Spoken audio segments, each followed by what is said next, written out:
सरकारी नौकरी, जिसके खातिर रिश्वत दी, झूठ बोला, फाइल ऊपर निकलवाई, हर हराम हलाल काम किया, नौकरी मिल गई, तो यही कीमत है।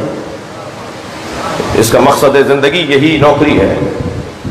बेटा पढ़ क्यों रहे हो? नौकरी करनी है। अल्लाह ने पैदा किया है आजाद रहने के लिए, ये नौकरी करना चाहता है।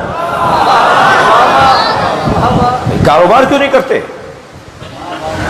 मैं जाफर तैयार के मरकजी इमाम बारगाह से खिताब कर रहा हूं और पाकिस्तान की बड़ी शिया आबादी है जिससे मैं खिताब कर रहा हूं। एक पैगाम देना चाहता हूं, खुदा के वास्ते नौकरियों से अपने आप को बचाइए, कारोबार कीजिए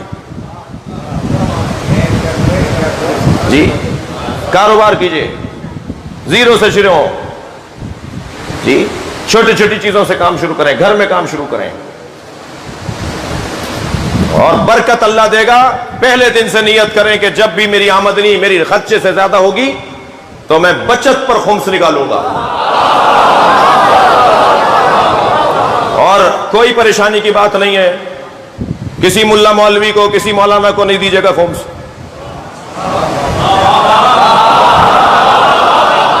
आप मर्ज़े तकलीफ से इजाजत लेकर अपना खुम्स खुद खर्च कीजिए, अपने अजीजों में खर्च कीजिए, अपने इलाके के मदरसे में खर्च कीजिए, अपने महल्ले की मस्जिद की जो जरूरत है वो पूरी कीजिए, इजाजत ले लीजिए उनसे जो गैबत है इमाम में हमारे रहबर हैं, हमारे सरपरस्त हैं, हमारे रखवाले हैं, हमारे रहनुमा हैं, फिर खुद खर्च कीजिए।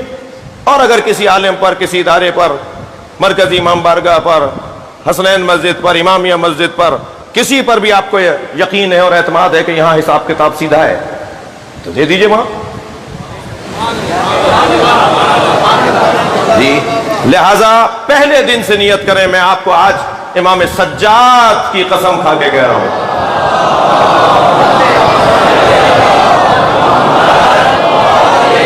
कारोबार की तरफ जाइए, कारोबार की तरफ। मेरे बच्चों, मेरे अजीजों, मेरे नूरानी चेहरे वाले, मेरी कौम के होनहारों, तुम्हारे चेहरे का नूर बता रहा है कि तुमने गुनाह नहीं किए हैं, तुम गुनाहों से बचाते हो अपने आप को। कारोबार की तरफ जाओ। अल्लाह ने अब ये साथ सारी जिंदगी जोड़ते रहे कि किसी तरह नौकरी कर लें, किसी तरह। क्यों पढ़ रहे हो? नौकरी करने के लिए। भाई नौकरी करने के लिए नहीं पढ़ते, आजादी के लिए पढ़ते हैं। तुम्हारी तो बुनियाद ही गलत है, तुम तो असीरी के लिए पढ़ रहे हो, तुम तो गुलामी के लिए पढ़ रहे हो। मैं जिस पहलू से, वो वाली बातें तो सब करते हैं ना, ये वाली बात तो कर सुन लीजिए ना। नौकरियों की बात तो सब करते हैं, नौकरियों से हटाने वाली बात भी तो सुन लीजिए। नौकरी क्यों करनी है? मालिकी क्यों नहीं करनी? गुलामी क्यों करनी है? सरदारी क्यों नहीं करनी? अपने ऊपर एतमाद बढ़ाओ, अपने ऊपर भरोसा करो, यही मेरी कीमत बनेगी, यही तो